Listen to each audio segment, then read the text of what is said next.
여러분 안녕하십니까? 대구 경북 소식 전해드립니다. 코로나19 검사 건수가 줄고 확진자도 감소하는 주말 효과가 사실상 실종됐습니다. 어제 하루 대구에선 12,000명이 넘는 확진자가 나왔습니다. 유행을 억제하고 중증 화율을 낮추기 위해서 백신 접종 필요성은 더 커지고 있습니다. 하지만 3차 접종률은 50%대에 머물러 있습니다. 백신에 대한 시민들의 거부감이 큰 상황인데요. 정부는 이달 말부터 5세에서 11세 아동에게도 백신을 접종하기로 했습니다. 손은민 기자입니다. 최근 2주간 대구에서 코로나19 백신을 맞은 사람은 하루 평균 2,800명 수준입니다. 다중 이용시설에 대한 방역 패스가 중단되기 전인 2월 중순과 비교하면 절반 이하로 낮아졌습니다. 대구의 3차 접종률도 56.6%로 한 달 넘게 50%대에 머물러 있습니다. 2차 접종을 완료한 사람 3명 중 1명이 3차 접종을 하지 않았습니다. 그 사이 대구의 하루 확진자 수는 12,000명대로 급증했고 중증병상 가동률은 85%를 넘어섰습니다. 정부는 5살에서 11살 소아에게도 백신 접종을 하기로 했습니다. 백신을 맞지 않은 소아 청소년의 확진율이 빠르게 늘고 있는 데다 중증 화율을 낮추기 위해서는 더 광범위한 백신 접종이 필요하다고 봤습니다. 5에서 11세는 현재까지 약 70만여 명이 확진되었고 성인에 비해 중증화율과 사망률은 낮지만 면역 저하자, 기저질환자가 있는 경우에는 중증 위험이 높습니다.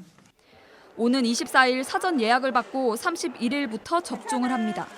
성인 용량의 3분의 1 수준인 소아용 화이자 백신을 8주 간격으로 2번 맞습니다. 기본 접종을 하고 3개월이 지난 12살에서 17살 청소년에 대한 3차 접종도 시작했습니다. 특히 당뇨나 비만 같은 기저질환이 있는 고위험군 아이들에게 정부는 백신 접종을 적극적으로 권고했습니다. 시민들 반응은 부정적입니다. 당연히 안 맞추고요. 부작용이 나도 느꼈고 신랑도 느꼈는데 그거를 굳이 확인 안 된 그런 부작용이 있는 것을 내 애한테 맞춘다? 그거는 이미 접종한 경우도 불안하긴 마찬가지라서 추가 접종은 하지 않겠다고 했습니다. 잘못되는 거 아닌가 싶기도 하고 불안감 계속 좀 있어요. 백신 맞고 나서도. 우리 딸은 3차를 맞아야 되는데 지금 안 맞고 있어요. 시민들에게 백신 안전성을 설득하고 접종률을 높이기 위한 대책이 더 필요하다는 지적이 나옵니다. MBC 뉴스 손은민입니다. 네, 신학기 개학을 맞은 학교는 코로나19 폭증세 골머리를 앓고 있습니다. 학생과 교사들이 대거 확진돼 수업이 일부 차질을 빚는가 하면 학생들에게 배부되는 신속 항원 검사 키트가 또 말썽입니다. 자가검사 키트에 검사 결과가 표시되지 않는 불량 키트가 속출하고 있는 건데요. 이 불량 키트 때문에 학교 방역에 혼란이 일고 있습니다. 이어서 이도훈 기자입니다. 경북교육청은 개학과 함께 학생들에게 자가검사 키트를 무료로 배부했습니다. 유치원과 초중고 학생들은 일주일에 2번 자가검사 키트로 검사하고 결과를 자가진단 앱에 입력하도록 했습니다. 의심 증상이 있는 학생은 학교에 가도 되는지 학교는 전교생의 확진 상황을 판단하기 위해서입니다. 하지만 이 자가검사 키트가 불량이라는 신고가 잇따르고 있습니다. 보건생님이나 담임선생님께 연락을 드려도 그분들도 역시 불량일 경우 어떻게 하라라는 게 전혀 없었거든요. 당연히 다 될 줄 알았으니까. 취재진은 학교에 제공된 키트를 무작위로 골라 학생이 다시 검사해보도록 했습니다. 설명서대로 검사해봤지만 15분이 지나도 키트에는 아무런 표시가 뜨지 않습니다. 혹시라도 제가 코로나 걸렸으면 어떡하지라는 생각이 가장 떠올랐어요. 친구들한테 피해가 갈 것 같아서 너무 걱정됐어요. 이 학교가 교육청으로부터 배부받은 자가검사 키트 가운데 불량이 무려 42%나 됩니다. 다른 학교도 상황이 비슷합니다. 제가 사비를 들여서 약국에서 그 진단 키트를 사서 해보니까 확실히 떨어뜨렸을 때 쫙 빨아 당기는 속도가 학교에서 증가하고 너무 확연하게 눈에 보이게 차이가 너무 많이 나더라고요. 경북교육청이 개학 후 도내 1,600여 학교에 제공한 일주일치 자가검사 키트만 65만 개, 15억 원치입니다. 현재까지 경북교육청이 자체적으로 파악한 불량 키트는 2,700개 정도입니다. 물건을 공급하는 회사에다가 제가 직접 전화를 해가지고 불량 부분에 대해서는 물건을 받기로 했고요. 당장 이번 주에 보급될 자가검사 키트도 같은 업체의 제품입니다. 경북교육청은 제조사 선택 권한이 없다며 어떤 업체의 키트를 배급받을지는 5곳의 키트 제조사 생산량에 따라 무작위로 결정된다고 설명했습니다. MBC 뉴스 이도은입니다. 대구와 경북의 코로나19 신규 확진자가 엿새째 10,000명 이상 나오면서 중증 환자 전담 치료 병상 가동에 비상이 걸렸습니다. 대구시와 경상북도에 따르면 오늘 0시 기준 신규 확진자는 대구 12,406명, 경북 12,618명입니다.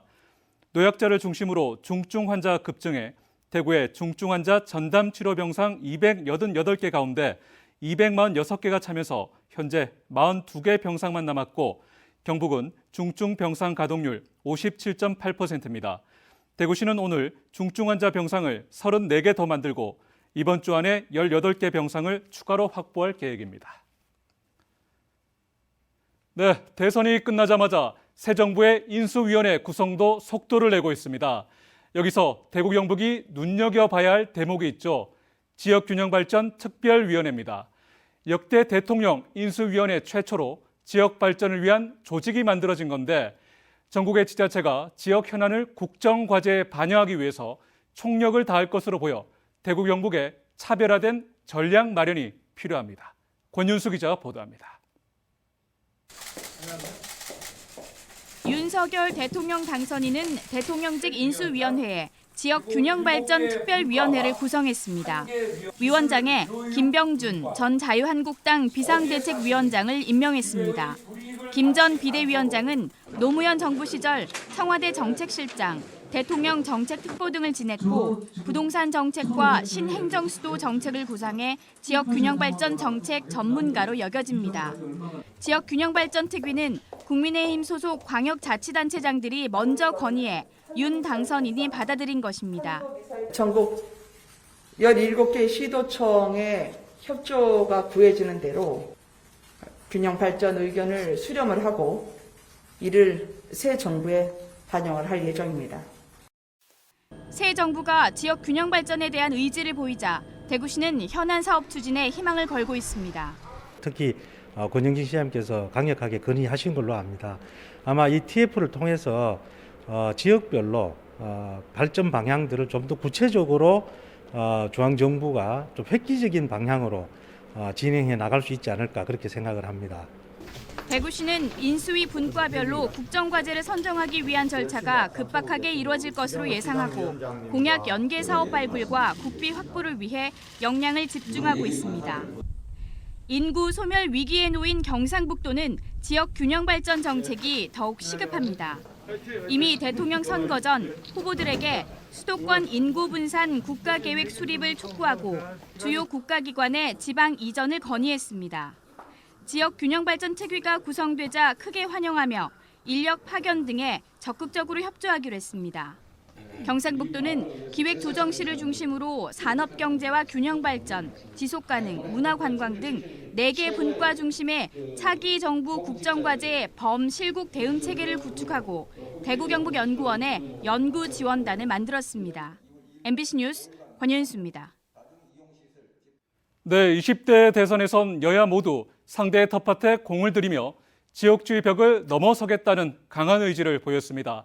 하지만 뚜껑을 열어보니 민심은 여전히 영남과 호남, 동과 서로 나뉘었습니다. 지역주의가 부활한 것 아니냐 이런 분석도 나오고 있는데 이번 대선이 2달 남짓 남은 지방선거에 어떤 영향을 미칠지 관심이 높습니다. 김철우 기자가 보도합니다. 제20대 대통령 선거는 호남에서 80%, 대구 경북에서 70%가 넘는 특정 후보 지지율 쏠림 현상이 나타났습니다. 이 때문에 지역주의가 부활했다는 평가가 나오고 있습니다. 선거 막판 후보들이 지역별 결집을 부추기는 현상까지 겹쳐 선거가 가까워질수록 지역주의는 더 가속화됐고 지난 19대 대선보다 더 심화됐습니다. 호남 지역에서는 안철수, 윤석열 단일화의 결과로서 더욱더 결집을 하게 되는 결과가 나타났고 그런 과정에서 마지막 네거티브전도 굉장히 강했고요. 그래서 마지막 그 유세 기간 동안에 굉장한 지지층 결집들이 일어났고 그것이 지역 구도를 강화시킨 결과를 내지 않았나.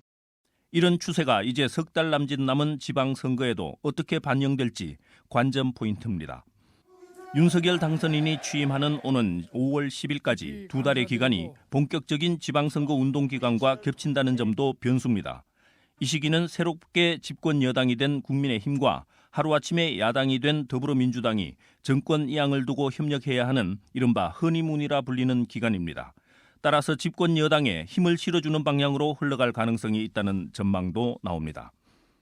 새로운 정부가 들어서고 대통령 임기 초반부에 벌어진 선거에서 아직까지 집권당이 한 번도 패한 적이 없습니다. 아마도 집권당의 승리가 무난할 것이다라고 예상을 하고 있습니다. 비록 민주당이 대선에서 졌다고는 하지만 종이 한 장 차이에 비견될 정도의 격차여서 극단적인 쏠림 현상은 독이 될 수 있다는 경고음도 울리고 있습니다. 갈수록 깊어지는 사회 분열 현상을 극복해야 할 정치권이 이번 지방선거에서는 달라진 모습을 보일 수 있을지가 주목되고 있습니다. MBC 뉴스 김철우입니다. 울진 삼척 산불이 열흘 만에 겨우 진화됐지만 화마로 삶의 터전이 폐허로 변한 주민들은 깊은 시름에 빠져 있습니다. 잿더미로 변한 집은 언제쯤 복구될지, 또 생계는 어떻게 꾸려가야 할지 그저 막막한 심정입니다. 배현정 기자가 피해 마을 주민들을 만나봤습니다. 지난 5일 울진 산불은 강한 바람을 타고 빠르게 퍼졌습니다. 급기야 12가구가 모여 살던 작은 상간마을을 덮쳤습니다. 대대로 살아온 집에서 70대 노부부는 부모님의 사진조차 챙겨 나오지 못했습니다. 가족 사진이 다 타고 없어요. 그래 됐어. 어이가 없어. 그거라도 들고 나올 걸 하는 생각이만 너무 간절했어. 폐허로 변한 집에서 맨손으로 잿더미를 파헤쳐 부모님의 유물을 간신히 찾아냅니다.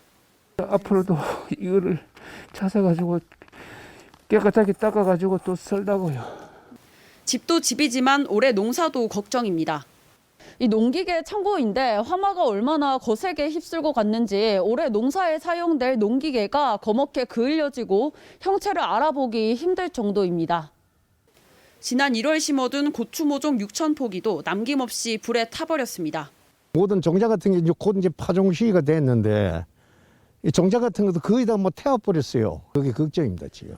산불이 휩쓸고 간 마을은 아예 형체를 알아볼 수 없을 정도로 처참하게 변했습니다. 노인네들 좀 따뜻하게 지내고 그래도 뭐 마음이라도 빨리 되찾으려면은 정부에서 좀 하지 마서도 좀 주민들이 안심하고 살 수 있게끔 좀 지원을 좀 아끼지 않고. 경북 울진에서만 42개 마을에서 181채의 주택이 불에 탔고 농사시설 약 280곳도 피해를 입었습니다. MBC 뉴스 배현정입니다. 프로축구 대구FC가 내일 저녁 대구에서 태국의 명문 클럽인 부리람 유나이티드를 상대로 AFC 챔피언스 리그 플레이오프를 펼칩니다. ACL 플레이오프는 대구에서 처음 열리는데요. 단판 승부로 치러지는 이번 경기에서 대구는 팀의 세 번째 ACL 본선 무대를 노리고 있습니다. 서권 기자입니다. 지난 금요일 펼쳐진 K리그1 5라운드 성남과의 맞대결에서 다득점으로 승리를 거두며 분위기를 끌어올린 대구FC.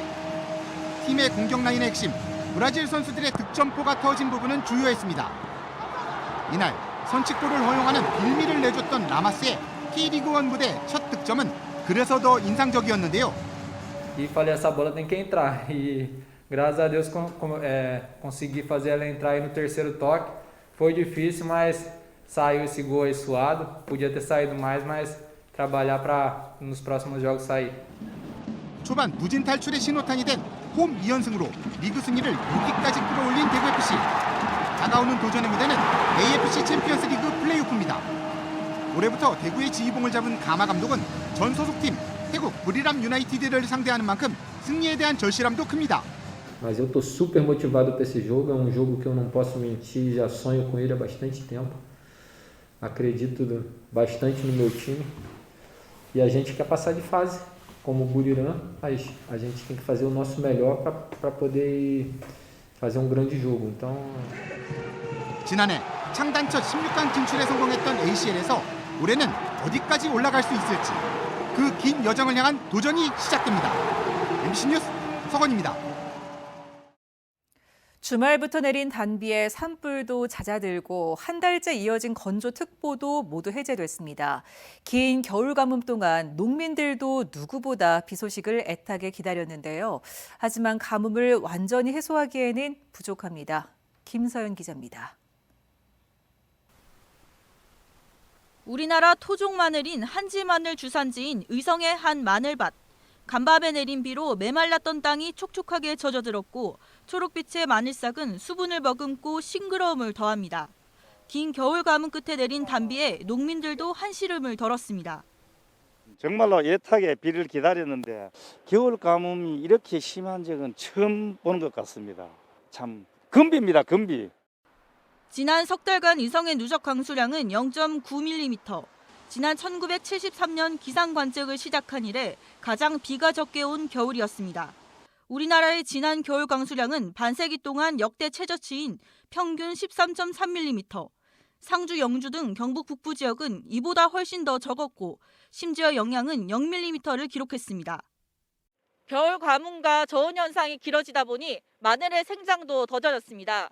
평균 이 시기에 15cm까지 자라야 할 마늘싹이 지금은 7에서 10cm밖에 되지 않습니다. 이 때문에 아직 가뭄을 해소하기엔 역부족입니다. 의성 한지역 마늘은 구멍이 없는 비늘을 피복하고 그 뒤에 이제 충분한 관수를 하고 난 다음에 몰동을 해서 완벽한 가뭄이 해결이 되려고 그러면 앞으로 20에서 30mm 정도 비가 더 온다면. 기상청은 시베리아 부근 찬 공기를 수반한 대륙 고기압의 강도가 예년보다 약해 비구름대도 약해졌다고 분석했습니다. 12월과 2월까지 우리나라는 주로 강한 고기압에 위치하면서 북쪽으로 지나는 저기압은 북쪽으로, 남쪽으로 지나는 저기압은 주로 일본 남쪽 해상으로 쳐져서 지나갔기 때문에 기상대는 이번 주 목요일과 금요일에도 비가 예보돼 있지만 많지는 않을 것으로 내다봤습니다. 4월 강수량도 평년과 비슷하거나 적은 수준으로 예상됩니다. MBC 뉴스 김서연입니다. 역대급 피해가 난 울진 산불은 겨울 가뭄과 강풍 등 기후 요인이 가장 큰 원인으로 꼽히고 있습니다. 50년 만에 극심한 겨울 가뭄으로 바짝 마른 야산의 낙엽과 풀이 강한 바람에 불쏘시개 역할을 했습니다. 최초 발화 지점인 울진군 북면 일대에는 당시 순간 초속 25m의 강풍이 불어 순식간에 불길을 확산시켰습니다. 산림당국은 산불 발생 면적이 방대하고 산세가 험준한 데다 짙은 연기로 시계가 좋지 않았던 점도 피해를 키운 요인으로 봤습니다. 코로나19 감염 예방을 위해 식당, 카페 등에서 한시적으로 완화했던 일회용품 사용이 다시 중단됩니다. 환경부는 다음 달부터 식당, 카페에서 종이컵과 나무젓가락 등의 사용을 금지하고 오는 11월 24일부터는 일회용 우산 비닐, 빨대 등 2종을 추가로 금지한다고 밝혔습니다. 위반하면 최대 300만 원의 과태료가 부과됩니다. 상습 교통 정체 구간인 대구 수목원 삼거리 일대에 지하 터널이 들어설 예정입니다. 대구시는 총 사업비 3,400억 원을 들여 상인동과 화원을 연결하는 상화로 가운데 교통체증이 가장 심각한 수목원 삼거리 일대에 40m 깊이의 왕복 4차로 지하도로를 건설합니다.